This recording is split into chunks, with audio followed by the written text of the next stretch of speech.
Episodio número 11. La apnea como una forma auténtica de conocerse a sí mismo. Hola, bienvenido a Historias que Nutren. Gracias por tu compañía.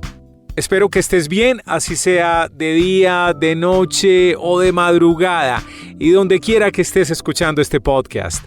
Cuando escuches completo uno de nuestros episodios, te aseguro, te prometo que tendrás nuevas formas de ver el día a día. Vas a adquirir nuevas ideas, nuevos puntos de vista que van a sumar a tu vida. Porque vas a conocer temas y personajes que van a inspirar, a nutrir tu vida. En lo físico, lo personal, lo espiritual y lo profesional. Yo soy Santiago Ríos. Esto es Historias que Nutren. Presenta Doria. ¿Qué se puede hacer en 2 minutos y medio? Calentar una taza de agua hasta el punto de ebullición para tomar el té. Bajar unos 15 pisos por las escaleras. Llamar a un call center y teclear todas las opciones del menú hasta que por fin te conteste un humano. Sí, buenas. ¿En qué te puedo colaborar? Cantar 2 veces seguidas la canción infantil preferida de tu hijo. Dar vueltas por buena parte de la oferta que tiene Netflix y volver al inicio sin haber elegido nada. Dar vuelta y media a toda velocidad al circuito de Spa-Francorchamps en el carro de Fórmula 1 de Lewis Hamilton. Leer una página entera del libro que lleva meses en tu mesita de noche. Esperar el próximo tren del metro porque no alcanzaste a entrar en el que acaba de irse. 2 minutos y medio. Ese es el tiempo que demora nuestro invitado sin respirar mientras está sumergido en el agua, rompiendo uno de los récords nacionales de una de las modalidades de apnea. Otro factor importantísimo de la apnea es la respiración, y la respiración es la base de la vida. Entonces aprendemos a respirar mejor, optimizamos el sistema respiratorio, los pulmones trabajan mejor, y eso es bueno no solo para la apnea, sino para todo. El deporte de la apnea, como una forma auténtica de conocerse a sí mismo. Ese es nuestro tema en este capítulo de Historias que Nutren. Bienvenido. Ya estamos con Carlos Correa para hablar sobre el buceo libre como la forma más auténtica para conocernos a nosotros mismos. Hola Carlos, ¿cómo estás? Hola, muy bien. ¿Y tú cómo estás? Muy bien, muchas gracias Carlos por estar en Historias que Nutren. Háblanos un poco de ti. ¿Quién eres? ¿Cómo ayudas? ¿Qué haces? Bueno, yo nací en Tumaco, en la costa pacífica, y crecí en Santa Marta. Mi papá es de Santa Marta, mi mamá es de Tumaco, y eso pues me ha dado como, digamos, la buena fortuna de tener el contraste, la integración de esas dos culturas, Pacífico y Caribe. Entonces, costeño por los dos lados. Soy una persona que ha estado enamorada del mar toda mi vida, ha crecido, se ha desarrollado alrededor del tema del mar. Es algo, digamos, heredado de mi padre, que también es buzo, y específicamente esa parte del buceo siempre ha sido muy fuerte en mi familia. Eventualmente pues se consolidó a lo que es hoy en día lo que hago, que es la apnea, pero pues eso es como en resumen quién soy, básicamente. ¿Cómo te acercaste al deporte del buceo libre? Ya hablaste de la influencia de tu papá, pero ¿cómo fue ese proceso? ¿Cómo llegaste y decidiste que era el deporte que ibas a practicar? Bueno, los inicios de eso, vale la pena decir, es a los 9 años que mi papá me enseñó a bucear con tanques. Pues fue definitivamente lo mejor que me pasó de niño, una experiencia increíble, pero no había la facilidad de hacerlo todo el tiempo. Como niño virrioso, siempre quería hacerlo, pero mi papá me dijo, mira, la alternativa es el buceo a pulmón, buceo sin tanque, porque no te puedo llevar todo el tiempo a bucear con tanque. Entonces, bueno, me quejaba y no me gustaba mucho, pero eventualmente empecé a hacerlo de a poco, y sobre todo relacionado con la pesca submarina. Empecé a hacer pesca submarina a los 10, 11 años, y a partir de ahí empecé a conocer el buceo a pulmón, que al comienzo no me gustaba, me incomodaba con tener la respiración, sentía que pues no aguantaba nada y que había mucha profundidad para yo poder llegar hasta allá. Bueno, igual tenía 11 años, pero con el tiempo fui desarrollando fascinación por el tema, y alrededor de los 15 años ahí me di cuenta que realmente me encantaba mucho estar bajo el agua sin respirar. O sea que bucear a pulmón era realmente algo mucho más apasionante para mí. ¿Qué sentías estar debajo del agua y sin respirar. Es una sensación de alguna manera contranatural, el hecho de sentirnos que no estamos respirando. ¿Qué sentías en ese momento y por qué te daba placer aguantar la respiración? En aquella época me empecé a dar cuenta de que sentía bienestar. O sea, las ganas de respirar obviamente llegaban un tiempo después, pero al empezar la inmersión y durante los primeros, digamos, minutos, la sensación era, y es todavía, pues, de bienestar, de mucho bienestar, de mucha receptividad y de mucha interiorización. Me sentí como muy conectado conmigo mismo en esos momentos, en esas primeras veces que lo hice, y muy conectado con el entorno. Entonces, realmente fue una sensación sobrecogedora que me envolvió muy rápido. Vamos a hacer un recuento entonces. Primero, buceando sin tanque.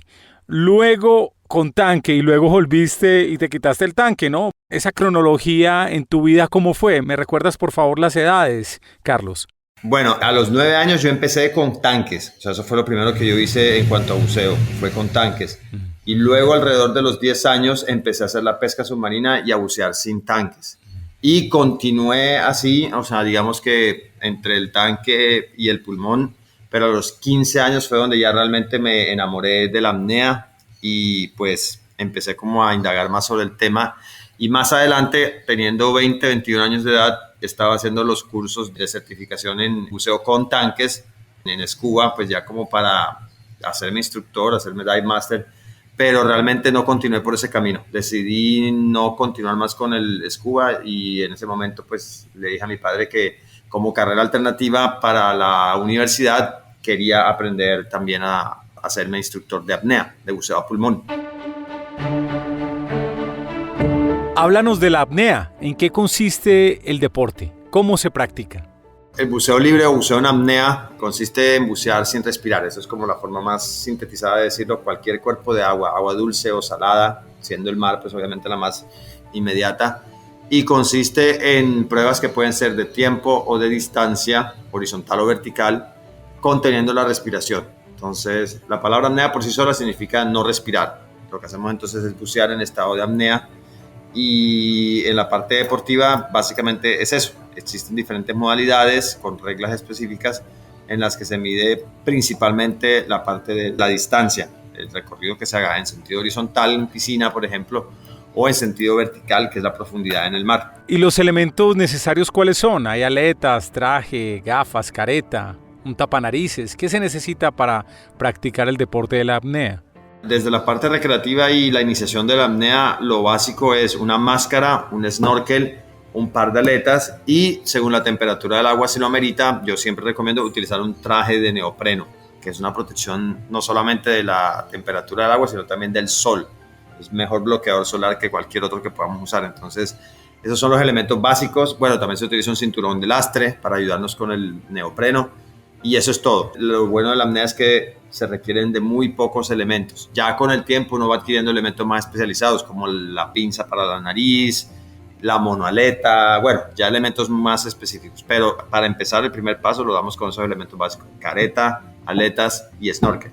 Hablaste de la práctica horizontal y también de la práctica vertical, pero hay diferentes tipos de competiciones o de modalidades en el deporte de la apnea. ¿Nos puedes contar cuáles son, Carlos? Claro que sí. Bueno, a grandes rasgos, las modalidades de la apnea están en las modalidades asistidas y las modalidades no asistidas. Las modalidades asistidas son aquellas en las que se utiliza algún tipo de implemento que ayuda a hacer el recorrido. Y las no asistidas son aquellas en las que se emplean las extremidades, o sea, brazos y piernas, y eventualmente, obviamente, pues también hay un elemento adicional, como por ejemplo las aletas. Entonces, las modalidades asistidas las comento de manera informativa. Esas realmente no tienen ya mucho auge en la parte deportiva competitiva, prácticamente no se emplean. Las no asistidas, en cambio, sí. Y ahí en las no asistidas están las modalidades que mencionaba, que pueden ser horizontales en piscina, por ejemplo, o verticales, que son las de profundidad en el mar. Y varían según los implementos que se utilizan. Hay una que puede ser con monoaleta, esa tiene un nombre específico que se llama peso constante con monoaleta, o hay una que es, por ejemplo, sin aletas, esa se llama peso constante sin aletas. Estas dos son verticales. O, por ejemplo, en la piscina se hace apnea dinámica con bialetas apnea dinámica con monoaleta, o también se practica la apnea estática, que es la única que hay de tiempo, en la que se trata de retener la respiración pues, por la mayor cantidad de tiempo posible.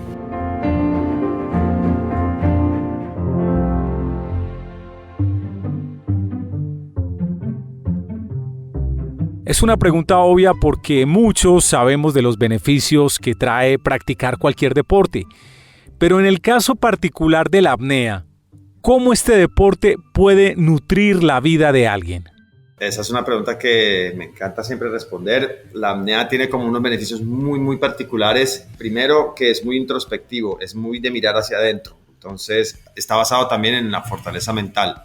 Eso permite un gran rango de edad. Lo podemos empezar a hacer desde muy temprana edad y hasta mucha más edad. O sea, es un deporte bien longevo, porque también tiene otro elemento o ventaja adicional, y es que en el agua pues no estamos maltratando las articulaciones, no hay impacto. Entonces uno puede practicar apnea durante mucho tiempo, o sea, hasta una edad bien avanzada. Eso entonces por un lado. Por otro lado, pues lo que te decía, o sea, la parte introspectiva, yo creo que desarrolla unas fortalezas muy especiales en el individuo, como mayor autoconfianza, mayor determinación. Otro factor importantísimo de la apnea es la respiración, y la respiración es la base de la vida. Entonces aprendemos a respirar mejor, optimizamos el sistema respiratorio, los pulmones trabajan mejor, y eso es bueno no solo para la apnea, sino para todo, para la oficina, para el deporte cotidiano, para correr, montar bicicleta. Todo eso está mucho mejor si respiro mejor. Y la apnea nos enseña a respirar mejor, el deporte de la apnea. Y bueno, otros varios más que se me ocurren. Cuando te involucras con la apnea, te involucras en un estilo de vida más saludable, eres más consciente de lo que comes, te alimentas mejor, tienes hábitos más sanos, ya no trasnochas el fin de semana para rumbear porque tienes que madrugar para ir a entrenar apnea, porque te gusta, porque tienes un viaje a México para visitar un lugar hermoso, entonces quieres estar en buena condición física, entonces cambias hábitos no saludables por hábitos más saludables para el cuerpo, y eso todo como consecuencia de la apnea. Mencionas dos elementos importantes y dos beneficios que nutren la vida de las personas si practican el deporte de la apnea. Uno es la introspección, mirarse hacia adentro, hacia sí mismo. Uno segundo es el control de la respiración, que coincidencialmente son dos grandes elementos para la práctica de meditación. Y me decías anteriormente que para ti el buceo de alguna manera es también como una oportunidad para meditar. Y si a eso le sumamos el silencio de la profundidad del mar, pues hay un escenario perfecto para meditar. ¿Cómo es esta práctica de meditación dentro de la apnea que haces, Carlos? Hay diferentes fases, digamos, o puntos en los que tendría lugar la meditación. Por ejemplo, antes de la apnea como tal, hay una preparación que es físicamente como una respiración diafragmática, que es la base de toda esta práctica, y que pues también sé muy bien es la base de una meditación consciente. Y desde la parte mental, pues ahí es donde tiene lugar una etapa meditativa. O sea, por supuesto, este es un punto en el que uno busca un estado meditativo, y es válido, por ejemplo, aplicar una meditación que uno pueda, digamos, evocar. Entonces, una meditación simple, una meditación consciente, puede ser algo de meditación trascendental, que pues he podido aplicar un poco. O sea, es un momento de soltar pensamientos, de no aferrarse a ningún pensamiento, por supuesto, sobre todo los que no sean positivos. Entonces, esa es una fase meditativa, la preparación. Y ya luego pues viene la parte de la carga, cuando llenamos los pulmones a tope y nos sumergimos en el fondo del mar, por ejemplo.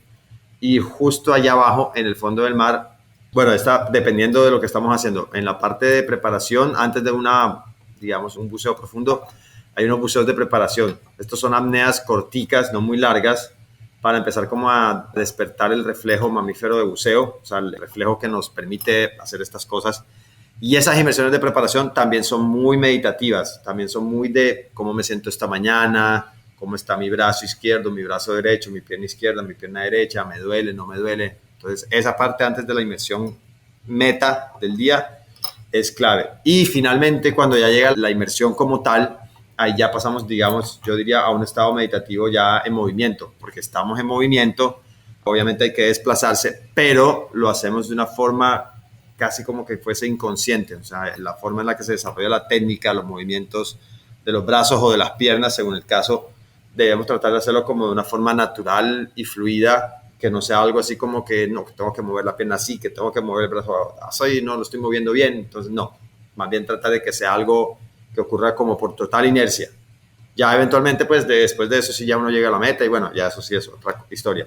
Pero digamos que esas son las dos fases en las que yo diría hay una meditación muy poderosa dentro de la práctica de la apnea. Lo que se me hace raro, no sé si contradictorio, pero tú ya me aclararás, es si el principio de la meditación en general es dejar ir, dejar que las cosas fluyan, tranquilas. ¿Cómo se ajusta esto a la necesidad de prestar atención a lo que está pasando a tu alrededor, a lograr el tiempo que quieres lograr, a no meterte en problemas por no estar concentrado en este momento en la práctica de la apnea? Es decir, cómo complementar la correcta práctica de la apnea con la práctica de la meditación que de alguna manera es tan suelta de lo que pasa alrededor. Ok, bueno, esa es una muy buena pregunta. Pues lo importante en ese orden de ideas, yo creo, en mi opinión personal y en mi experiencia personal, es no aferrarse a lo que esté ocurriendo alrededor, o sea, entender y asimilar lo que está ocurriendo alrededor en la mayor medida de lo posible sin permitir que eso me perturbe, sin permitir que eso me afecte. Entonces, por ejemplo, si estoy haciendo mi apnea y pues hay un bote pasando, haciendo un ruido, bueno, obviamente eso puede llegar a ser molesto, pero en la medida que yo pueda fluir con eso y aceptarlo, que es parte de la realidad del momento, pues va a ser mejor para mí y para mi desempeño. Pues si ya lo que me doy cuenta es que, por ejemplo, este bote viene en mi dirección y que puede de pronto hacerme un daño, entonces ahí sí ya es otra cosa. Pero para eso igual también hay personas alrededor que cuidan de uno, entonces uno no debería ser en ese momento la persona precisamente consciente de eso o pendiente de eso. Entonces, en ese orden de ideas, una vez más, se trata como de, digamos, conectar con el entorno y aceptarlo como se presenta.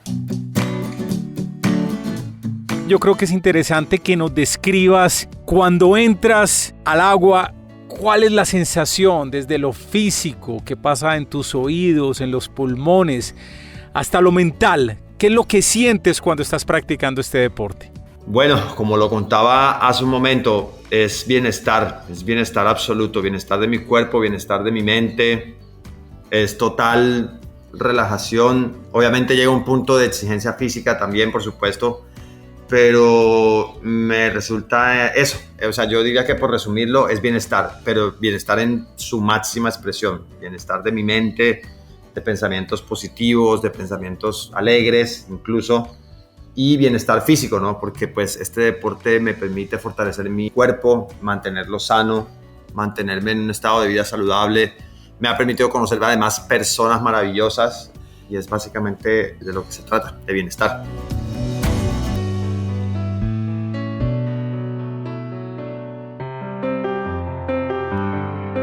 ¿Y has tenido algún momento de malestar?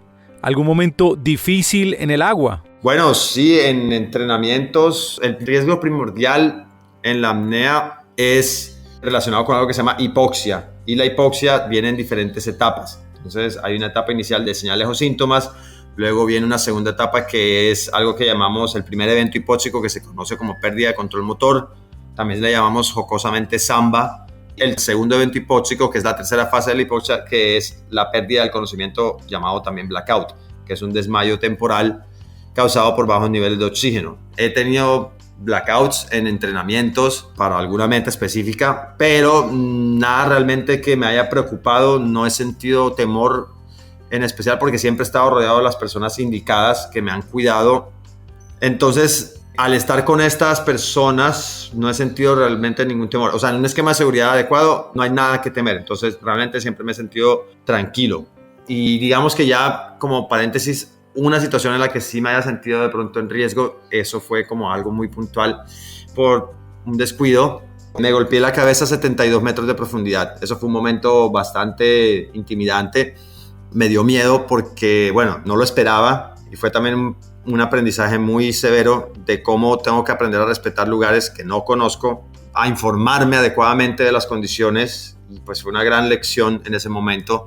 Afortunadamente pues no pasó a mayores, pero debo decir que sentí temor porque pues no lo esperaba, iba completamente relajado, ojos cerrados y lo que me frenó fue el golpe de mi cabeza contra el borde de un acantilado que sobresalía junto a la cuerda. Aparte de la lección aprendida después y del susto, ¿cómo superaste ese momento? ¿Qué pasó por tu cabeza? ¿Cómo lo empezaste a manejar para salir ileso? Pues nada, la parte mental, o sea, una vez más, algo que quizá, no sé si ya lo alcancé a mencionar y que es muy importante, es que este es un deporte 70% mente, 30% cuerpo. Es algo que siempre manifiesto donde voy a hablar de apnea y es la esencia de la apnea. Entonces, entender esto es entender la esencia de la apnea. Y en ese orden de ideas, pues cuando ocurrió esa situación, pues fue como en mi mente tranquilizarme y empecé pues obviamente a darme a mí mismo pues ese alivio, o sea, como tranquilo, relájate, no pasa nada, regresa con calma y eventualmente eso fue lo que me permitió regresar a la superficie sin mayor complicación. Carlos, como eres del Pacífico y has vivido en el Atlántico, háblanos de los lugares que debe tener Colombia para practicar buceo y apnea. ¿Cuáles son las diferencias? ¿Cuáles son los lugares que tú recomiendas? Háblanos de estas maravillas que tenemos en nuestro país. Debo empezar, por supuesto, con mi tierra, con Santa Marta, el Parque Tayrona. Aquí tenemos unos lugares fantásticos para la práctica de la apnea de diferentes facetas. La parte deportiva, la parte de profundidad, pues si uno quiere hacer esa parte de marcas, de reto personal. También la parte de contemplación, la parte recreativa, pues hay arrecifes de corales muy bonitos, hay unas playas increíbles. Yo organizo, de hecho, campamentos en los que vamos a estos lugares muy especiales a conectar con la naturaleza. Y es como más el propósito. La apnea no es solamente una línea y metros y el que más aguante, no. La apnea es, como ya lo hemos hablado, muy contemplativa, muy de mirar hacia adentro y también alrededor. La interacción con la vida marina es increíble. Entonces, hay lugares increíbles para eso acá en el Parque Tayrona. Y además de eso, pues bueno, la isla de San Andrés es un lugar que me encanta para la práctica de la apnea. Tiene varios puntos específicos que son fantásticos. Cartagena, en las Islas del Rosario, las Islas de San Bernardo, esto viene siendo pues al frente de Rincón del Mar, Sucre. Estos son lugares increíbles, la verdad. Hace poco pude conocer también Isla Fuerte y un sitio de buceo increíble también cerca de Isla Fuerte. Alrededor de esa zona como que también hay unos lugares muy tremendos. O sea, definitivamente tenemos unos lugares fantásticos. Parte de la intención del año que viene es explorar más mi Pacífico, porque conozco Tumaco, obviamente, mi tierra, donde nací, pero necesito conocer aún más Nuquí, Vallasolano. Sé que son lugares también increíbles y la intención es conocerlos el año que viene. Si alguien está pensando en empezar a practicar el deporte de la apnea o el buceo, pero tiene ciertos temores o tiene ciertas prevenciones, ¿qué le dirías? ¿Cómo motivarlo? Pues hombre, lo primero es entender que el ser humano tiene una capacidad acuática que subestimamos o que sencillamente no conocemos. Cualquier persona puede hacer perfectamente en una clase de apnea hasta 3 minutos de apnea, descender al fondo del mar hasta 20 metros. O sea, estas son marcas promedio que cualquier persona puede hacer a nivel recreativo. No se necesita experiencia previa, no se necesita ser un súper nadador, simplemente es estar cómodo en el agua y dejarse llevar obviamente por la persona que lo guía. Teniendo en cuenta eso y que también lo que decía antes, hay un amplio espectro de edad, o sea, desde niños hasta adultos y mayores que pueden hacerlo. O sea, eso nos dice que cualquier persona lo puede hacer, es solamente cuestión de confiar un poco, obviamente, de entregarse a la experiencia, de tener confianza y en ese orden de ideas, pues la apnea pues, puede ser una experiencia, yo creo que realmente muy enriquecedora para cualquiera. Y lo otro que también siempre digo, o sea, la apnea nos enseña a respirar y pues eso nos favorece en cualquier cosa que hagamos en la vida. Entonces, es como la oportunidad de traer esta herramienta, este complemento interesante para la vida cotidiana. Carlos, ¿cómo se pueden conectar contigo? ¿Dónde te encuentran? ¿Cuáles son tus redes sociales o tu sitio web?